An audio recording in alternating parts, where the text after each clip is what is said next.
assim, a Nord Elf, como é que você vê hoje, assim, essa questão desse cuidado familiar? Que vocês acabam ajudando em tudo, né? Não é só a questão do investimento, Sim. ou até o futuro, o cara entender assim, eu tenho um objetivo a longo prazo, ou até o perfil da pessoa.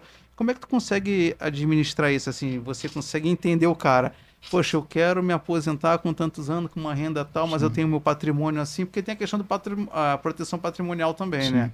Como é que você consegue fazer essa mistura com tanta gente assim? Cada um tem a particularidade, né? Claro, claro. Não, e até em questão jurídica também, né? É.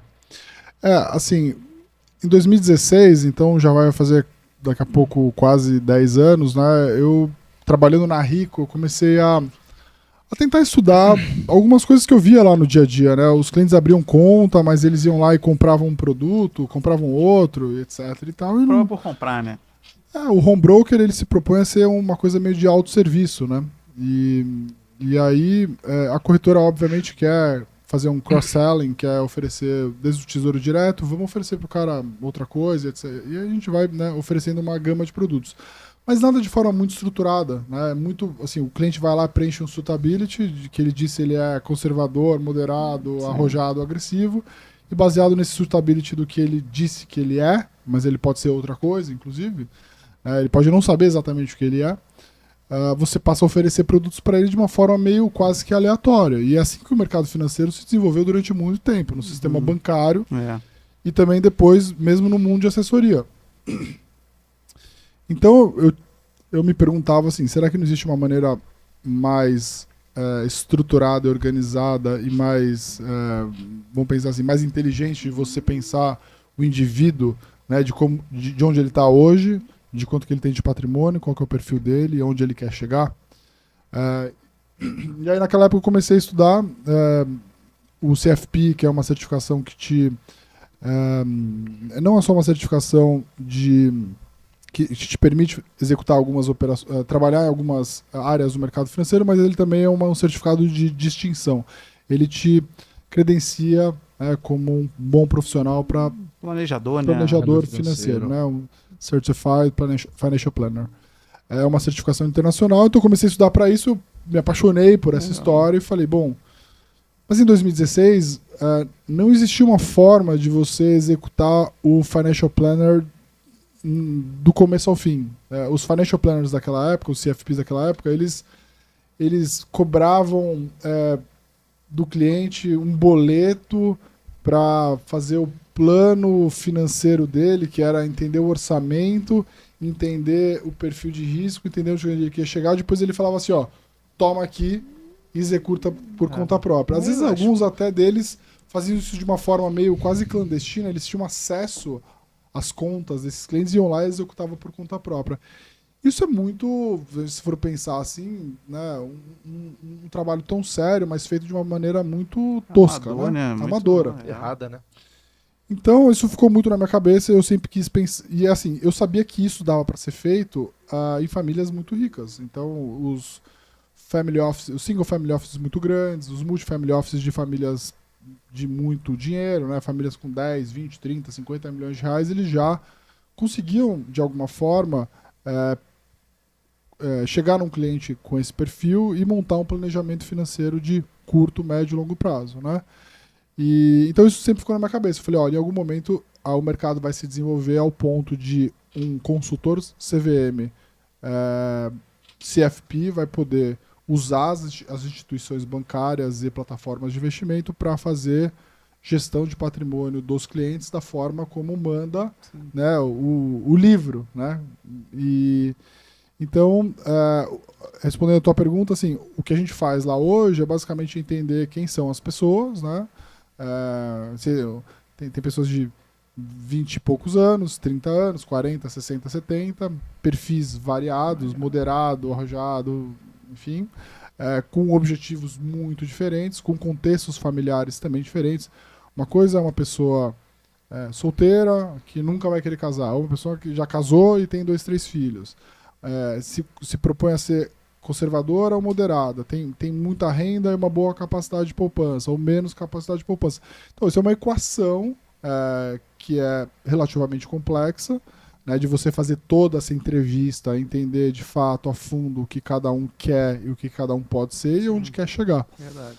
E a partir disso a gente monta um plano de investimentos que não é só como era antigamente, como eu disse lá, que é o fulano A é conservador, então toma aqui as recomendações conservadoras. Bom, mas isso está conversando com o objetivo de vida dele, né? Ou, esse cara aqui é arrojado, pode comprar ações nessa proporção. Então, eu acho que é fazer... Isso já existe no mundo há mais de 200 anos. No Brasil é muito mais recente. Eu digo, no Brasil isso já existe há 30, 40 anos, mas para famílias ultra ricas. Então, a nossa ideia era juntar as melhores práticas do mundo, do ponto de vista de gestão de patrimônio, para pessoas que a gente fala que é o varejo alta renda, né? Então a gente atende clientes hoje acima de R$1 milhão. E a ideia no final do dia é, de fato, entender o que essa pessoa quer, o que ela é e onde ela quer chegar e ajudar ela a atingir esses objetivos, né? E o legal desse trabalho é que às vezes as pessoas têm, né, perfis muito diferentes. Então, para mim, todo dia é um aprendizado. Eu saí agora de uma conversa com... Hoje eu fiz 3 reuniões com clientes que procuraram a gente justamente com essas questões, né? Com essas dores. Tava no banco, o banco fez isso. Tava no assessor, o assessor fez isso comigo. Eu quero fazer isso. Vocês e é muito comum isso, né, cara? É muito comum isso. Eu atendi uma consultora aqui da Portfel, um sócio da Portfel, e ele falou, cara, que teve um cara que se matou aqui, o consultor dele ofereceu uma porrada de coia pra ele lá, o cara foi tentar vender, não conseguiu, despencou o patrimônio dele, o cara se matou, cara. Então ele falou, poxa, é bem comum hoje em dia a pessoa vir com a gente que fala assim, poxa, cara, tô machucado, me ajuda. Assim, de novo, é uma questão. As pessoas, elas querem longevidade. Querem viver muito tempo. Mas elas não vão conseguir viver muito tempo se também elas não tiverem recursos para viver muito tempo. Então, saúde é uma coisa que todo mundo hoje obviamente já entendeu que precisa se cuidar para ter longevidade, mas isso tem que estar aliado a uma longevidade financeira. Né? Tem vários estudos que mostram que hoje as pessoas acima de 70 anos que vivem exclusivamente dos recursos próprios é uma parcela minúscula da população. Elas vivem eventualmente de um INSS da vida que é insuficiente para fazer frente aos gastos dela, e ela precisa sempre de uma ajuda, ou ela precisa continuar trabalhando mesmo depois de aposentada. Entendeu? Mas assim, é uma conversa de um horizonte tão longo que as pessoas não se preocupam. Às vezes vão se preocupar muito mais à frente, né? E assim, para mim, a pior parte do meu trabalho é quando a gente atende pacientes terminais, que eu falo. O paciente terminal é aquele que de alguma forma já não está na fase ativa profissionalmente, ou seja, já está próximo da aposentadoria ou já se aposentou. Às vezes construiu um patrimônio até relevante, 5, 10 milhões de reais. Pô, 5, 10 milhões de reais é patrimônio pra caramba. Só que a estrutura de gastos que ele tem não é compatível com o patrimônio que ele atingiu, ele não tem perspectiva de novas rendas e ele não consegue reduzir o nível de gastos. Então, é uma conta matemática de quando que vai acabar tudo antes de ele morrer. Caramba, é difícil, né, cara?